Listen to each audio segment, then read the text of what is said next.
Welcome to the Executive Lounge with me, Inshira Ado. This is your thought leadership program that brings you insights from the work and lives of men and women who have scaled the daunting heights of starting their own businesses or managing institutions, both here at home and around the world. My guest today is a man who is very well known to a lot of Ghanaians, and if you don't know him, then you're showing that we've come a long way. But he's a household name every time you talk about technology. He started arguably one of the first computer training schools in the country. He's dabbled in music, he's gone back to music, currently works with theSOFTtribe. You know him as David Bolton, but we all know him also as DKB. David Kwamena Bolton, you're welcome. Thank you very much. So the first time I heard about you was in the late 90s. You know, news story about a computer whiz kid of Ghanaian and the Scottish origin, or you know, come from the UK. How did that fame, I mean, being heralded on your return to Ghana, how did you handle that? You know, the funny thing is, for some strange reason, I took it all in my stride, because I had been in the UK. I'd started a business when I was 14, so this was in the late 1980s, and you know, I'd gotten a lot of press coverage, and it got to a point where I was spending more time on television and radio than actually doing the work you started, right? And I was still in school at the same time. So when I came to Ghana, yeah, the whole level, the buzz, you know, it was amazing. It was amazing. But at the same time, I felt like I had come home. You know, because when I was in the UK, even though my dad is Scottish, my mother is Ghanaian. And, you know, in those times, there was a lot of racism, you know, in the UK. I remember I was the only black kid in my school, in primary, both primary and secondary school. So I always felt like a bit of an outcast. So when I came to Ghana and I met all my uncles, aunties and cousins and everything, I felt, oh, I'm home, you know. So that was one of the main reasons why I decided to move from the UK and then settle in Ghana. So you did enjoy quite some fame, both in the UK and here. How did the UK bit start? How did you come to the knowledge of the entire country? Well, at that time, this was before the internet, of course. Yeah. So at that time, they had just started releasing what we called then PCs, personal computers. Before that, it was mainframe systems and so on. So my father had bought me a second-hand computer for my 9th birthday. And I don't know if you've ever heard of Sinclair. There was this Sinclair was that before Alan Sugar's? Oh, way before Sugar. Way before Sugar. Yeah, way before Sugar. So Sinclair had what we call the ZX81. Wow. It's a tiny computer which had 2 kilobytes of memory. 2 kilobytes. 2 kilobytes. Okay. 2 right? kilobytes and of memory. 2 kilobytes is about one typed A4 sheet of text. Of text, yeah. So that was the entire memory of the machine. And even with that, there was a lot you could do. You know, it was fine. It was maybe a glorified calculator, but you know, the concepts of programming and so on, I learnt through that. And then I upgraded from a 2 kilobyte machine to a 16 kilobyte machine. That's a big jump. Yeah, a huge jump. So there, you know, and then I kept on upgrading myself, learn just playing around and practicing, you know, making games, trying to, you know, do all sorts of things. And they used to have these magazines that came out monthly, where you had pages and pages of coding. So you actually had to type it out, and then invariably there would be lots of syntax errors and mistakes in the magazine. Okay. So you have to work out where the problems were, and correct it. And that's so how you were learning how to code inadvertently. Yeah. And at that time there was nothing like computer training. You know, there were no IT courses really out there at that point. This was probably the mid 80s. And so from there, my father is a jack of all trades. You know, he can build a house. He's a mason. He's an electrician, plumber. His father was actually a quantity surveyor. Right. So he taught all of his children all the various disciplines when it came to construction and so on.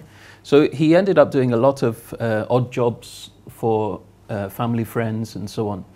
And a few of them ran their own businesses. And at that time, there were spreadsheets. That was when spreadsheets first came out.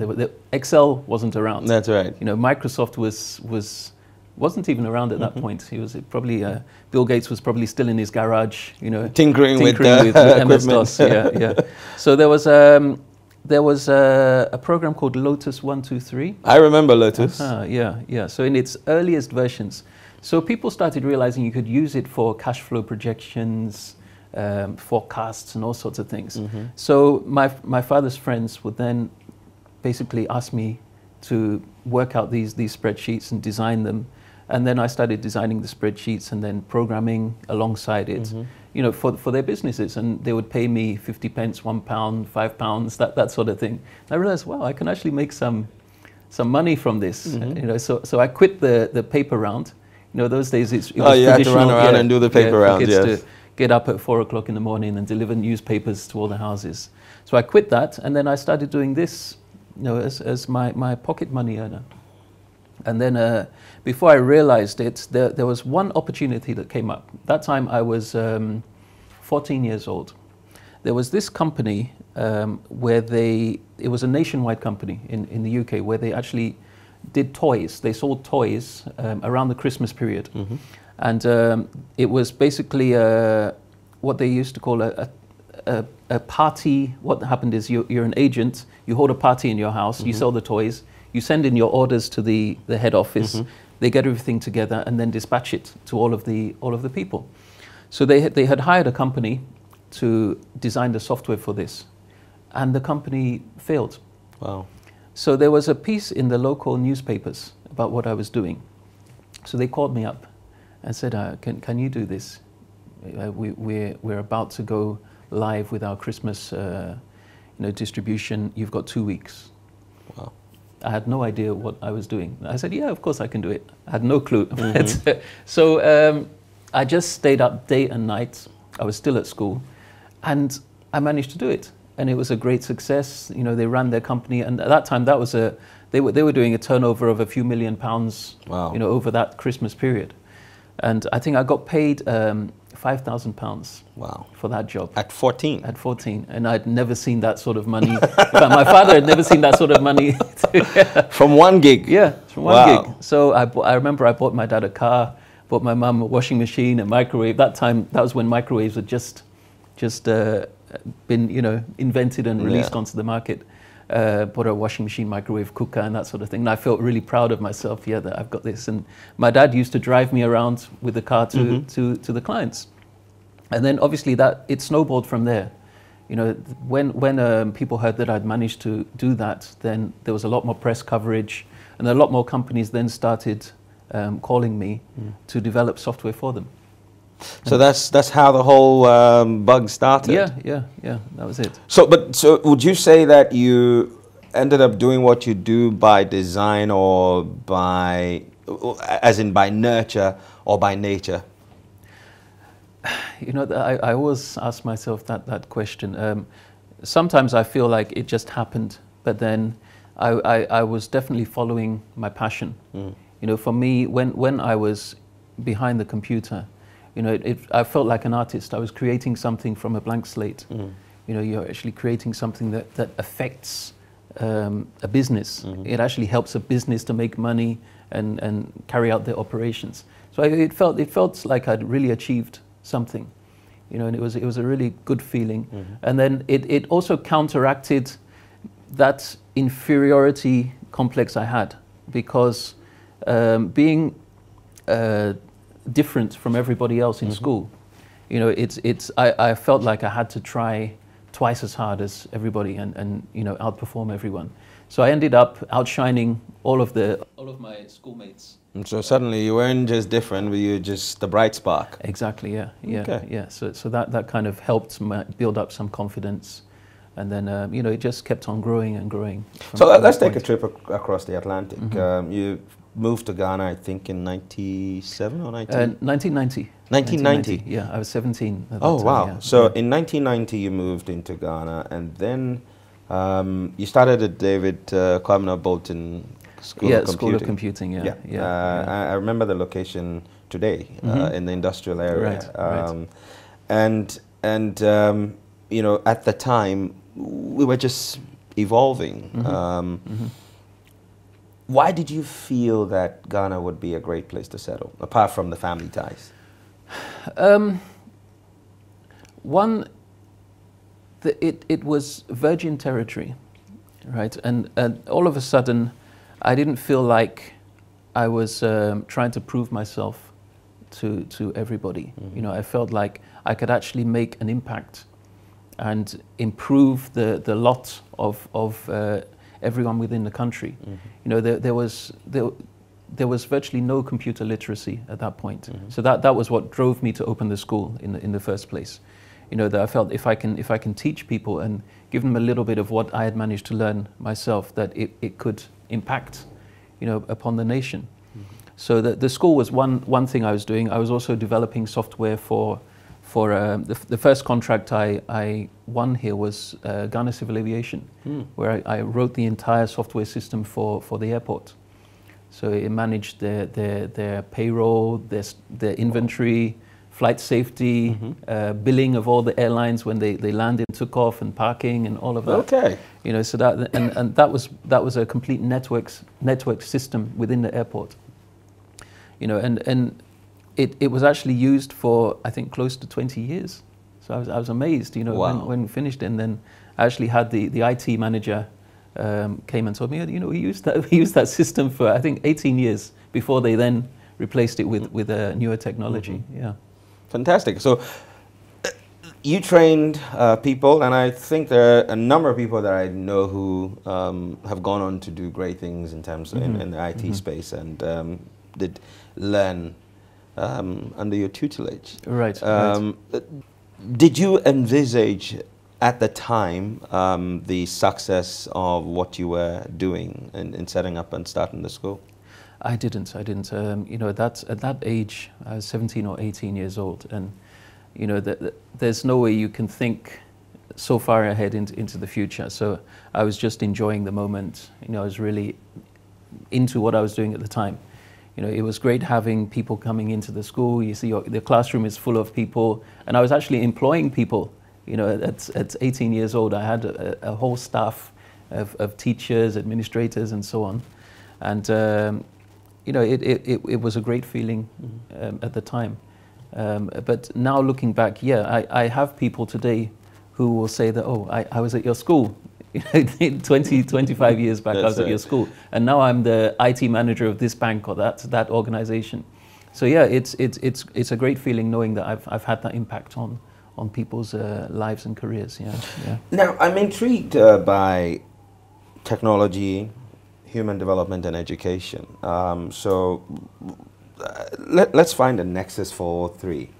Recently, the UK has changed their curriculum and insisted that children started learning programming from, I think, as early as 5 or 6. Yes. Where do you think Ghana needs to relook or look at how we teach technology? In fact, whether we should teach technology and in what form we should? Well, you see, now technology has infused every aspect of life. You know, you can't do anything now without, you know, being on the internet, without having a smartphone. You know, everything you touch, the car you drive, it's all computer controlled now. Your microwave, your cooker, everything, you know, everything now has some embedded coding, you know, which basically determines how the equipment is going to operate. So it's important now that we need to break away from that traditional thinking. You know, it's not about teaching people how to be masons or teaching people home economics. Fine, it's important. But look at where the world is going. You know, if you're not computer literate now, you're not going to find a job.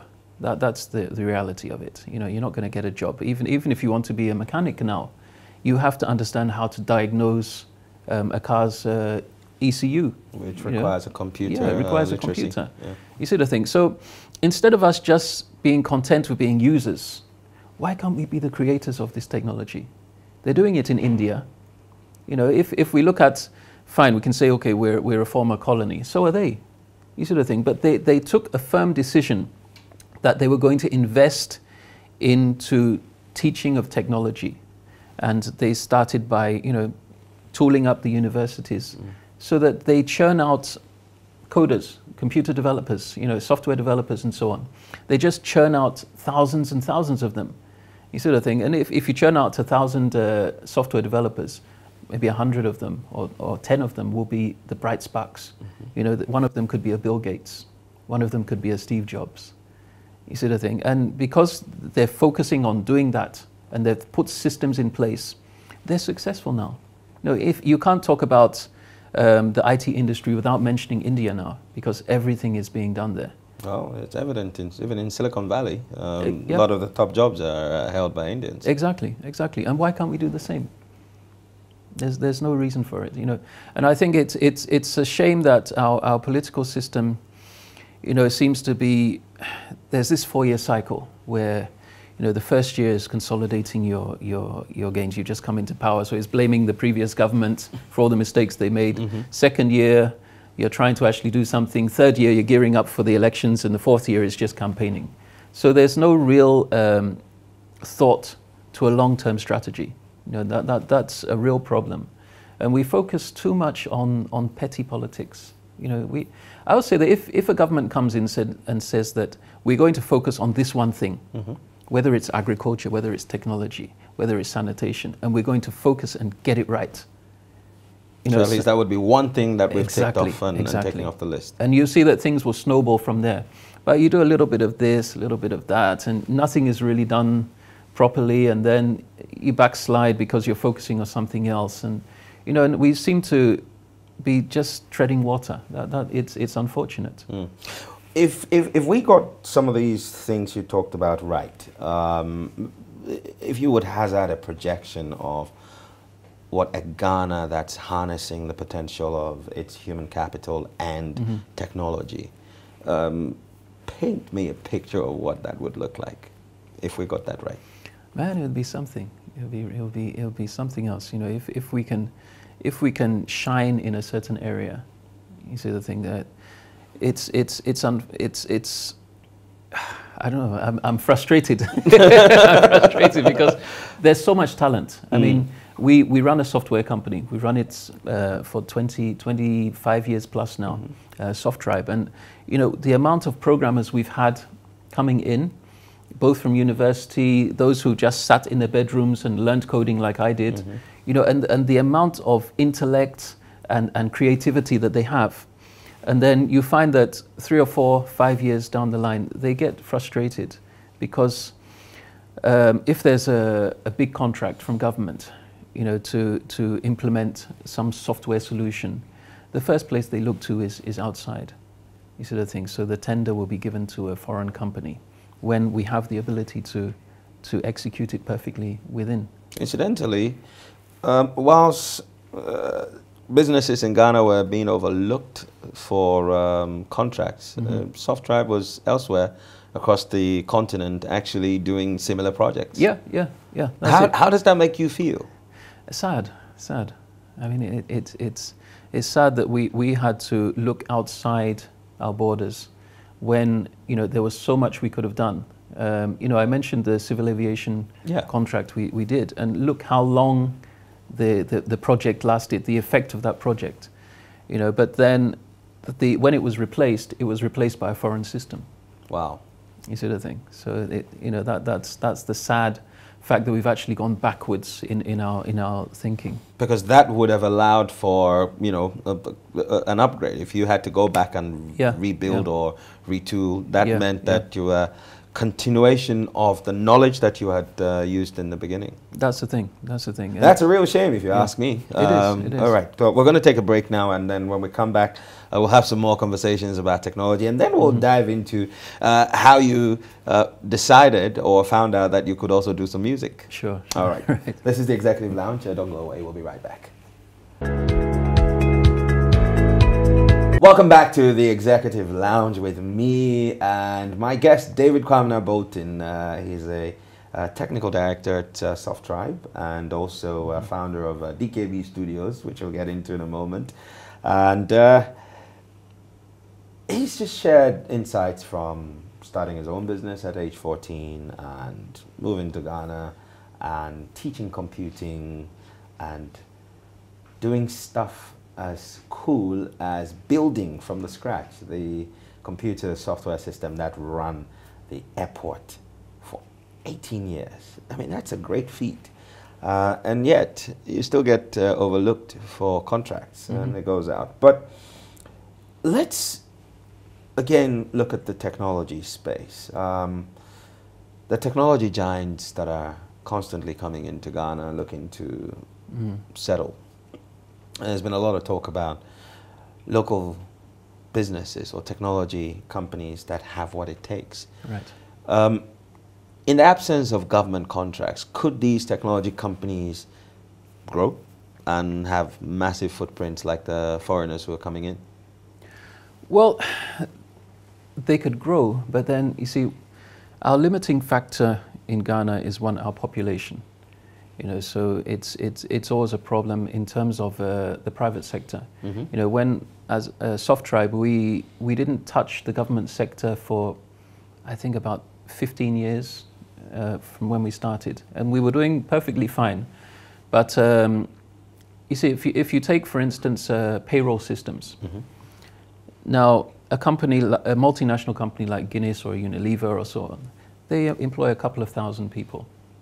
You sort of think government employs over 500,000 people.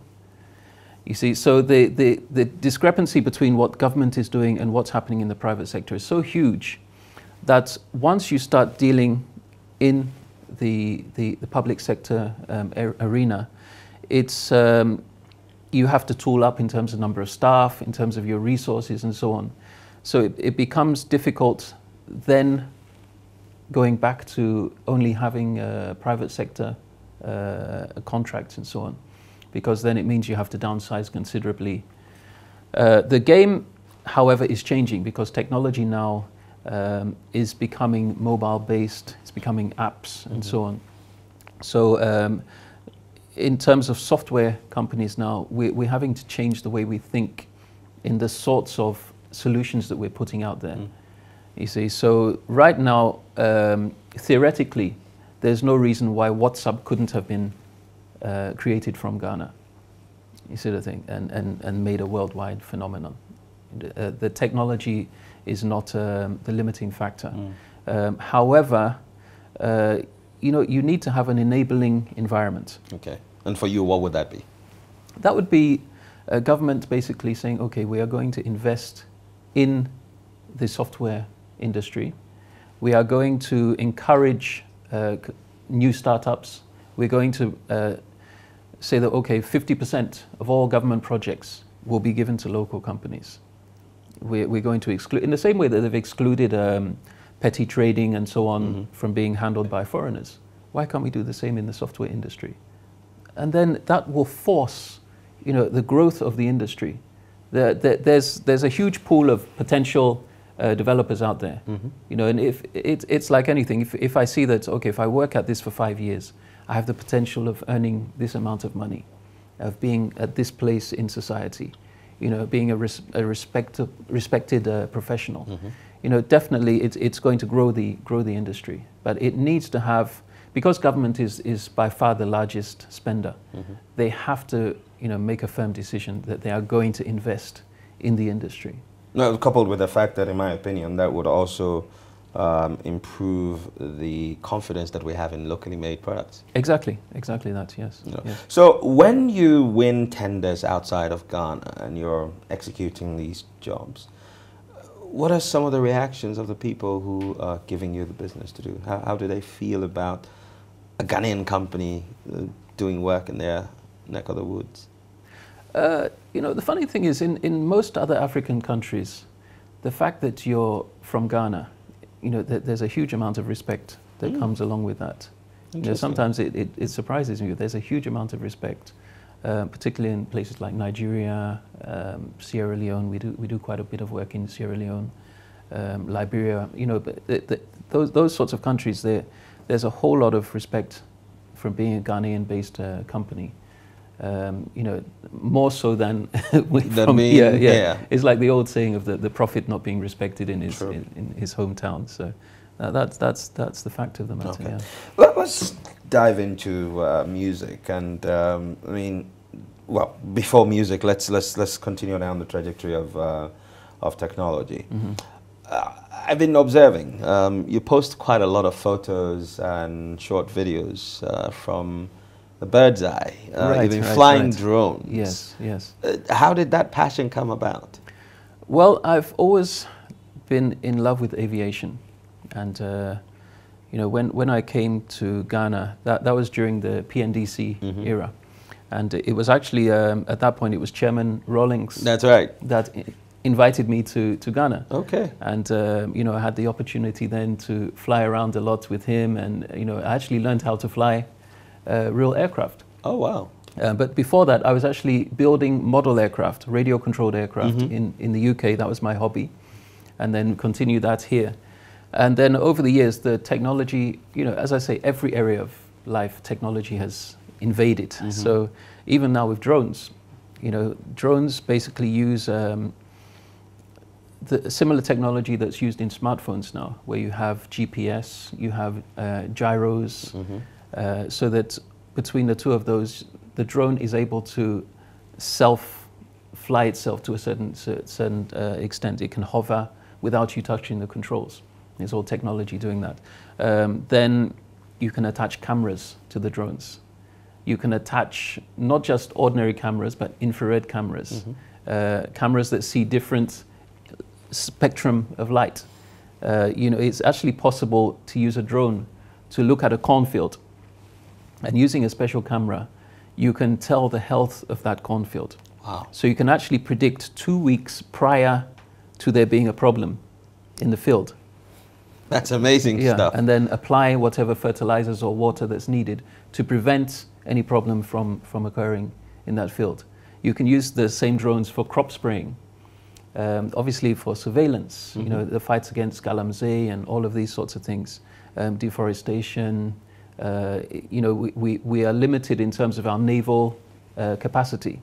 So you can use these relatively inexpensive drones to be patrolling the coastline. The coastline. You see, in search of illegal fishing and so on. And because they are transmitting the data back to the operator, you know, you could then target specific areas. You sort of thing. So there's so much that can be done. So we've been doing a lot of research and development in that area over the last few years. And again, putting out proposals to government. Oh, you have? Yeah. I was just about to say, I mean, and how's that coming along? We're still working on it. But, you know, again, sometimes the people making the decisions, they're not technical people. So there's a recent case where I think they've gone and bought a number of consumer drones. I think, is it about 150 or 200 consumer drones against the fight for galamsey. Now, these consumer drones can only stay up in the air for 20 minutes at a time. It's the wrong type of aircraft for the application. Whereas we've developed drones that can stay in the air for 4 hours. We have a drone that I could fly from Accra to Cape Coast and back. Wow. And still be in contact and be recording everything. You sort of thing. So the stuff I see you post, you don't, you know, I mean, I've operated, I bought a small drone recently, flew it once because I lost it and I had to go and find it. But I mean, the little I know, it suggests that you have to be within a certain distance from the drone to be able to control it. So what you're saying is that you can sit in Accra and send a drone to Cape Coast and back. Yeah, technically now the technology is available for me to sit in London and fly a drone in Australia. and be in complete contact. Wow. You know, so right now the technology is not the limiting factor. It's our minds that's limiting us. So, did the government know about this before buying those drones? Well, they know about it. They know about yes, your yes. solution? Yes. Okay. Yes. All right. Yes. That's interesting. Anyway, well, that's for our audience to make up their mind on what to think. But it's without mincing words, it's appalling. So you've been working on doing quite a lot of research and development in here, and the applications you list is just immense. For me, agriculture. Yeah. You know, for the forestation, galamsey. So beyond these, I hear, again, there's another company, I think it's called, I'm not too sure what but they deliver medical supplies. Would you have been able to do that with your? Yes. It was actually part of our proposal that we put forward. You know, there are cases where, for instance, if let's say you need to run blood tests, you know, in rural areas, you could actually put the samples in the drone, and these drones can be flown autonomously, and it could be flown to the nearest medical center, have the results, you know, the lab tests done there and then, instead of having a motorbike, you know, traverse, and then by the time it gets to the sample is degraded, and you can't get a proper test result. You know, there are actually, and the funny thing is, there are actually foreign companies operating drones in Ghana. There was one, a UN funded operation where they used drones to deliver condoms in the north of Ghana. Wow. Is it a thing? So the drones were flying over and then dropping condoms it's in villages in Ghana, and it's something we can do. I mean, there's you know, as I say, the technical expertise is within the country. What has kept you optimistic? Because I know people move to Ghana, do business for a while, get frustrated, and then they pack their bags and go. Yeah. I read an account recently of somebody who had left the country as a child, done a PhD, came back home, and had been frustrated to the point where they just left. Yeah. How do you keep going? I have a lot of friends who have done the same. I must admit, I did it myself. You know, at one point, I think, as I say, I came to Ghana in 1990. Around 97, you know, I got so frustrated because things were just, you know, simple things that shouldn't even require a second thought were not happening. So I said, no, I felt like I was wasting my life. That's a period in which your friend was president. Yeah. And that didn't even matter. Unfortunately not. Wow. Unfortunately not. You know, and I mean, it shouldn't, but so that was the period in which you left. Yeah, I actually went to him and told him, and you know, I had to get his blessing because, you know, he had asked me to stay on, and that's when you realize that the president alone is not all powerful. You know, even when it's even when they started off as a dictator, if you like. You know, that it's the system, you know, and if the system cannot be changed by one person. It requires a cultural change. You know, we have to change our mindsets, and unfortunately, it's not happening. You know, it's a shame where you still get stopped by the police and, you know, and asked for money. You know, it's so disheartening. And you know, I get a lot of people from outside coming in to visit me, and it's embarrassing. You know, if you have someone from America, you're taking them around town, and then you get stopped by a policeman, and the first thing is, oh, it's Friday, you know, we day for you. It's your job. You're getting paid to protect us. You see the thing. So that idea that if I don't give you something extra, you're not going to protect me, then it makes you feel very unsafe. You know, and it's very embarrassing when you have foreigners because they've obviously heard about this sort of stuff. It's embarrassing when it gets confirmed. You know, so we need a complete change. We should be proud as Ghanaians. We should be proud of ourselves that I'm a policeman. I'm probably one of the most respected members of society. Everybody should look up to me. I shouldn't demand respect. I should command it, because I know that if there's a problem, I'm the person who's going to solve it. you know, by following the rules. You sort of think, and unfortunately, it's a cultural thing. I happen to be a chief and I was the chief of the late Professor Atta Mills, Ikumfi. Okay. I was installed again when I was 17 years old, and you realize that it's so pervasive that it's ingrained in us as Ghanaians that you have to look up to one big man to provide everything for you. You sort of thing. Instead of looking at how do we work together to uplift our whole community.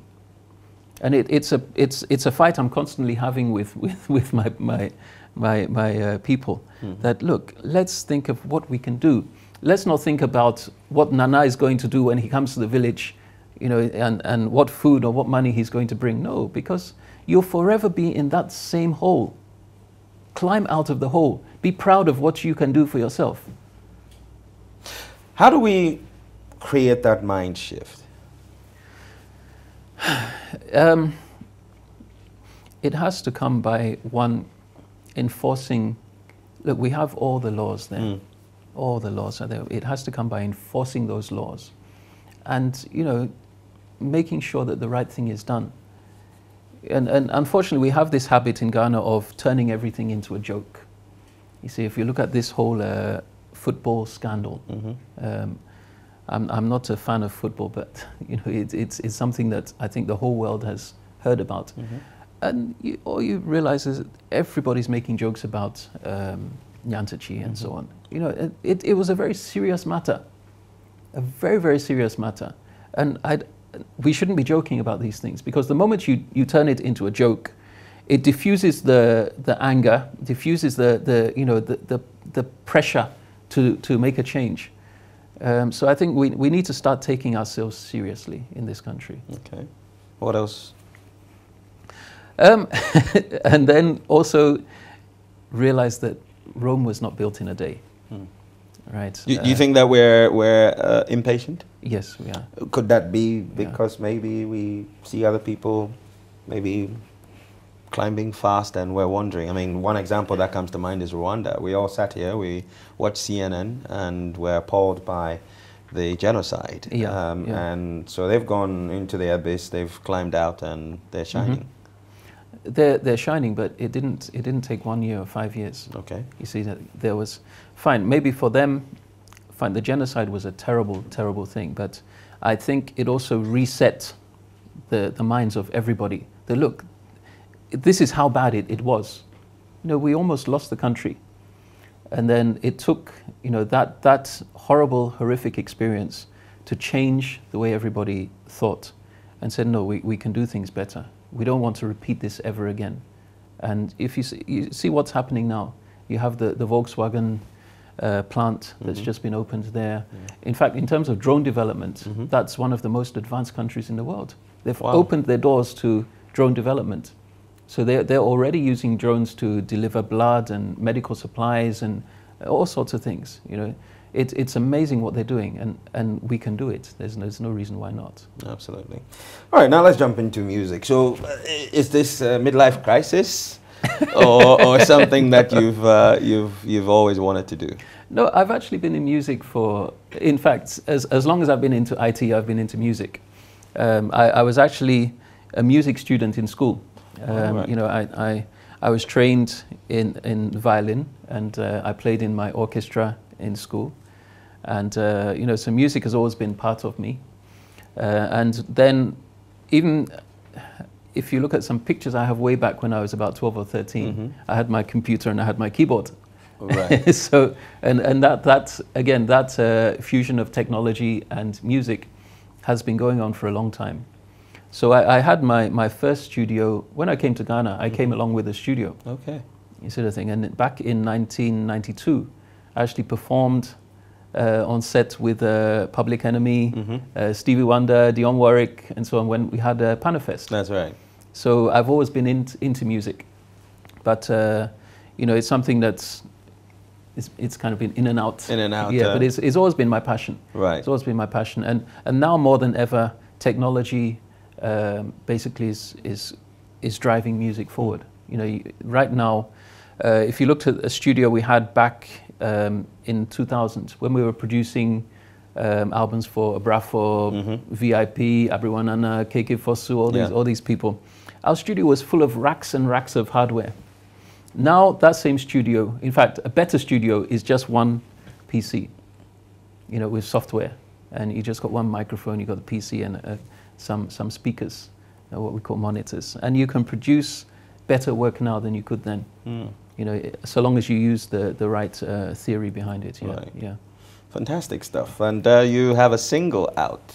Yeah. What inspired? I think it's called "Leave My Heart on the Ground." On the floor. That's right. Leave my heart on the floor. That's right. Yeah, it's you know, we've set up the studio again, and you know, with state-of-the-art equipment, and basically I wanted to show what could be done.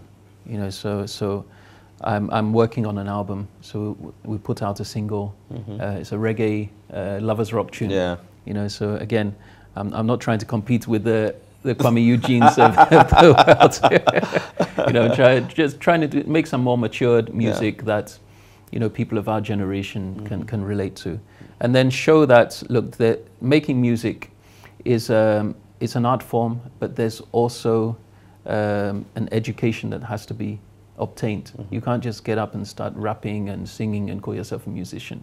If you look at the greats like our Kojo entries and Abrantiers and so on, you know, if you play their tracks today, they still sound wonderful. Yeah. You know, you can still dance to them. They can play live and they sound just as good as they do on the record. But that's not happening with the new crop of musicians, because they don't have that theoretical, you know, training. And that's something that we want to try and, you know, in the same way when I started the computer school, I want to do the same thing with music as well. Right. You know, so that we can bring our musicians up and push them out there. You know, why can't we have another Osubisa? Good question. Nothing should stop us. Right, we're going to take our final break, and when we come back, we're going to talk a little bit about some of the stuff that David is involved in and the lessons that he's learned along the way so far. Stay tuned and don't go away. Welcome back to the Executive Lounge. We're in our final segment of the show, and we've learned so much from my guest, David Kwamena Bolton. David, just before we went on that break, you talked about, you know, that you were schooled, you were trained, you learned. Formally, you had to play the violin, played in the school orchestra. Yeah. Is there a need for us to revisit having music in our curriculum, because it no longer is taught in a lot of schools? Yeah, and it's I find it extremely sad that, you know, music is something that I think everybody listens to. You know, it's wherever you go, there's music being played and so on. But musicians, shall I say, there's a lack of respect for musicians, which shouldn't be the case, because look, culturally, music is part of us. You know, if you go to any state function, you will see that, you know, you have the traditional dancers and drummers there playing. Sometimes we have our live bands and so on playing. You know, they didn't just get up and start playing the guitar or learning playing the drums instantly. It took years and years of practice. And you know, there's a theory behind it. So if we don't teach that in the schools, and then we start complaining that the live band scene is dead. Of course it's dead. How do you expect people to just pop up, you know, and understand how to create music and how to play live music and so on?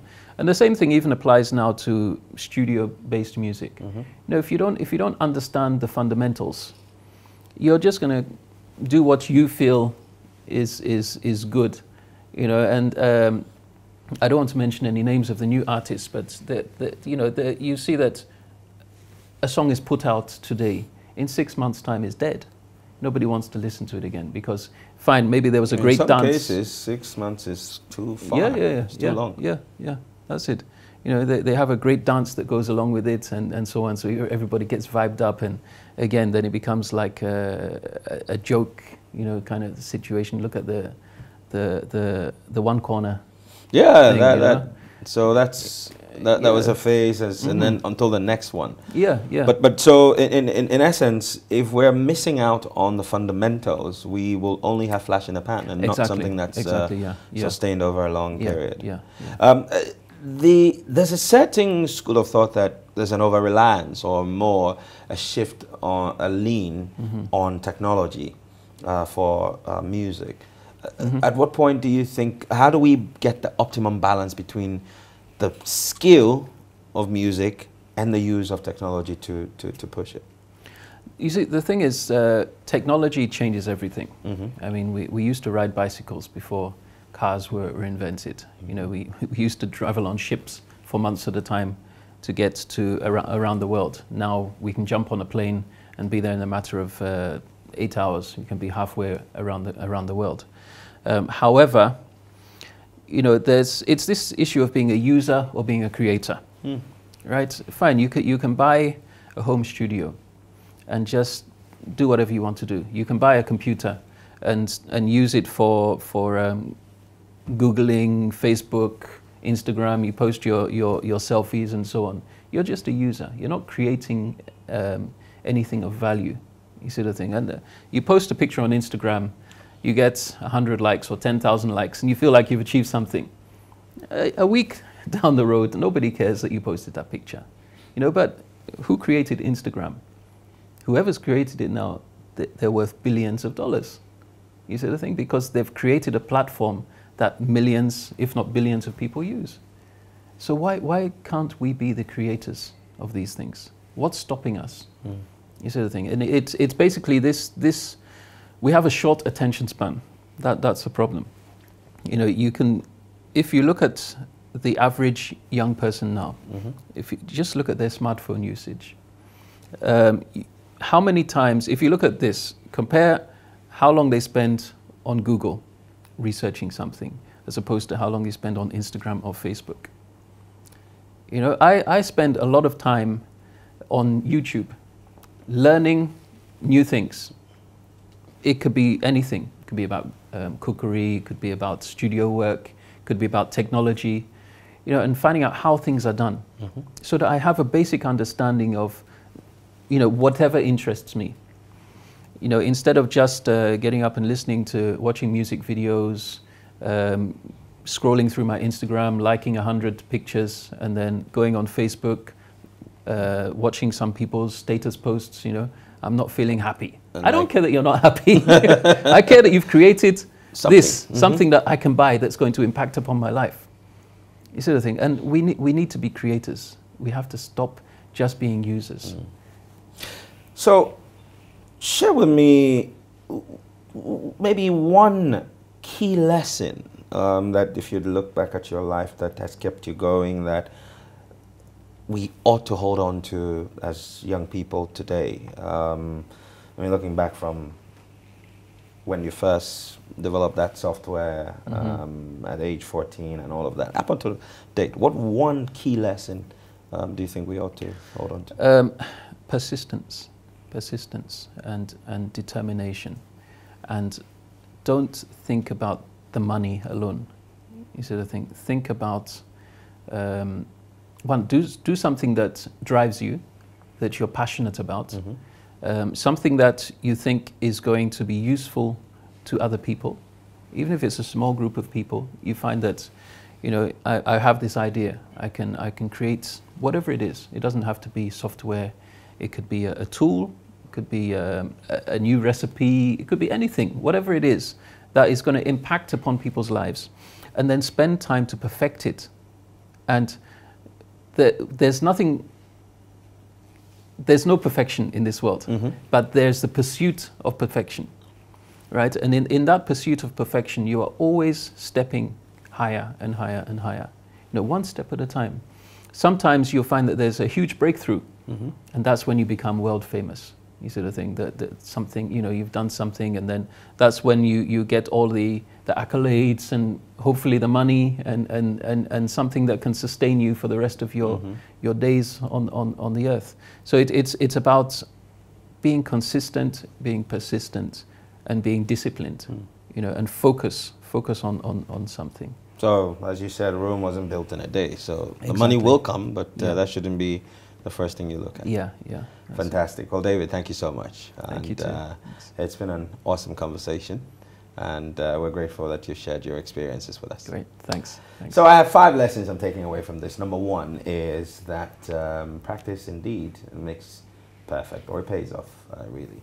That if you would look at David earning £5,000 from his first major gig at age 14, it's easy to think that he came by that money from one project. But that project had been in the making since age 9 when he had his first computer. And so it takes time to be great at something. And if you're looking for value in life, you don't walk around thinking that your first job will build you a house.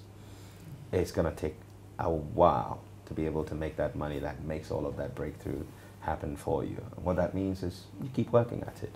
Number 2 is that you should become a creator, not just a consumer. You know, produce something. It's okay for all of us to consume the things that other people have produced, but imagine that if you also produce something of value that other people consumed, then you increase the overall productivity of the community or the environment within which you live, and you add value to other people's lives. Number 4 is dedication. It takes dedication to sit behind a computer all by yourself, teach yourself how to code, and eventually teach other people how to code and build software programs that sustain critical installations like an airport.